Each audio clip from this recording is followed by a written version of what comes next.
Today we are going to discuss about three-phase induction motor. This is our next chapter, electrical machines. So first of all, we discuss about the three-phase induction motor. As you know, motor is used for the conversion of electrical energy into mechanical energy. There are different types of the motor like DC motor, single phase induction motor, three phase induction motor, synchronous motor. We have some brief introduction about these motors. So first of all, we discuss about three phase induction motor. So this is mostly used everywhere in the field where constant speed is required. In this, the field is speed is dependent on the frequency.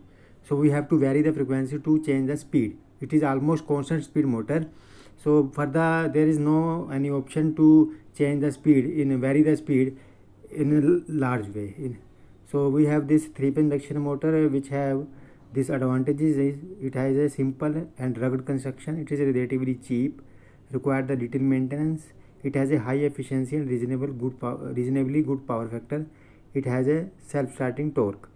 A disadvantage, it is essentially a constant speed motor and its speed cannot be changed. And second is its starting torque is inferior to DC shunt motor. So now we discuss about this the construction. As we know, the motor has two parts. One is stator, another one is rotor. So there is a rotor is separated by stator by a small air gap.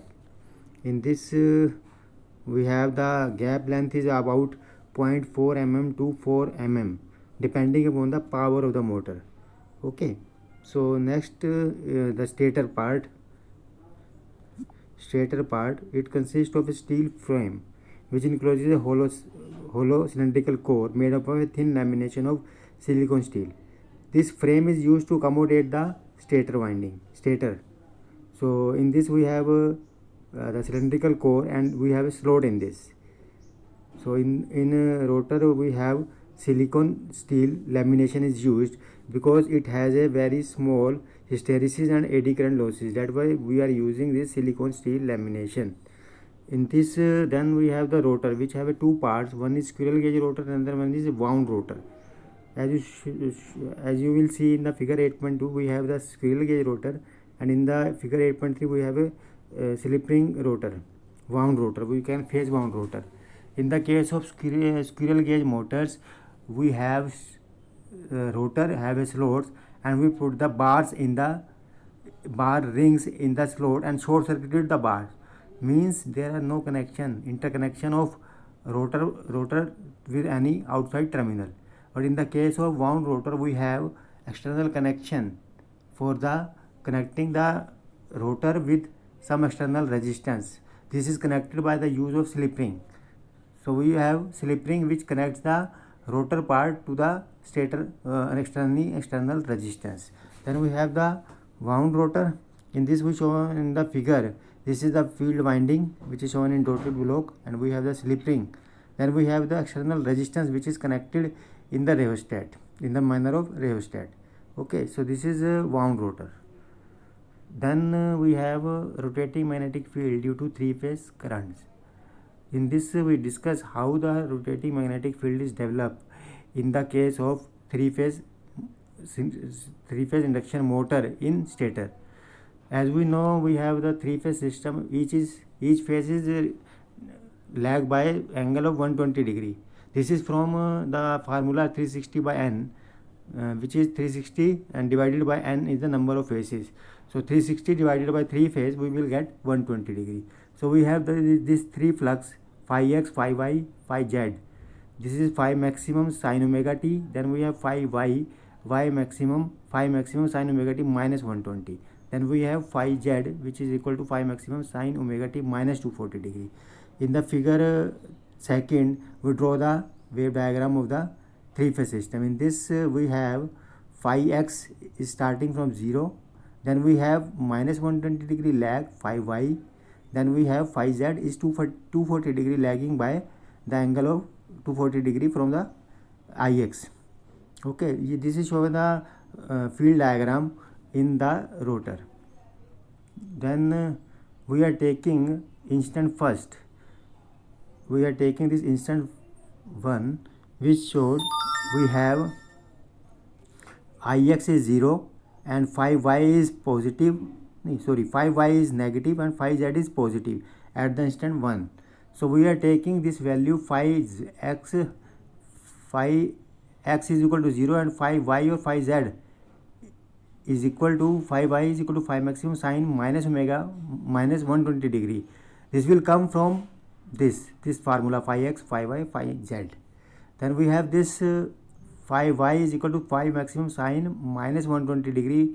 The value is equal to minus root 3 by 2 phi maximum. Then we have phi z, phi maximum sine minus 240 degree, because omega t is equal to 0. Omega t 0 minus 240 degree, then we have minus 240 degree. So phi z is equal to root 3 by 2 phi maximum. Then we plot this in figure 8.7. We have phi x is equal to 0 and phi y is lagging 120 degree. So in this we have phi y is equal to minus root 3 by 2. So we draw the reverse of this phi y. Then we will take the resultant of phi y and phi z, which is given by the formula 2 into root 2 into phi maximum cos 60 by 2. We are taking half. You can also calculate the same result by using the parallelogram law. Okay, so we will get 1.5 phi maximum. Then we are taking instant 2. In the instant 2 we have phi y is negative and phi z is positive and phi x is also positive at the instant 2. So we are taking the same values, phi maximum 120 minus 120 minus 240 degree. By putting the value of omega t is equal to 30 degree, we will get this three value phi x, phi y, phi z, which is given by phi maximum by 2 minus phi maximum and phi maximum by 2. In the vector we can draw these values and we will get phi resultant is equal to phi maximum and 2 plus phi maximum is equal to 1.5 phi maximum. In the same way we will take various instant like 3 and 4. In the instant first is 0 degree, 30 degree, instant 3 is 60 degree. So same we will draw the phasor diagram and we will get these values and the resultant is same 1.5 maximum. So in this the resultant of the three phase magnetic field is remain the same. Okay, you can take also another instant like 4. In the 4 we put this value is equal to omega t is equal to, we are taking 90 degree.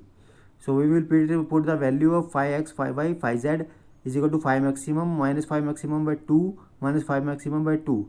Then we draw this vector diagram from figure 8.10. You will see this value is equal to 1.5 phi maximum. Okay, so this is the magnitude of the rotating flux. So it is rotating in clockwise direction. Okay, this is about this rotating magnetic field. Next we are taking the speed of the rotating magnetic field. In the electrical system we are using the formula ns is equal to 120 f upon p, which is equal to 120 f upon p, and this is the synchronous speed formula. How we will come into know this value? We are taking in the two-pole machine, two-pole rotor winding, the field makes one revolution in one cycle of current. Okay, and in a four-pole machine the rotating field makes one revolution in a 2 cycle of current. So we can generalize this in the formula cycle of the current is equal to p by 2 into revolution of the field. Cycle of current per second, p by 2 into revolution of field per second. By putting the value p by 2 revolution of the field or revolution of a field per second is ns upon 60 degree, because we have the speed is in rpm. So ns in second divided by 60. So we will divide this ns by 60. Then we get np upon 120, which is equal to f. So we will get ns is equal to 120 f upon p, the synchronous speed. So this is about the just introduction of the three-phase induction motor. Rest part we will discuss in the next class. Thank you.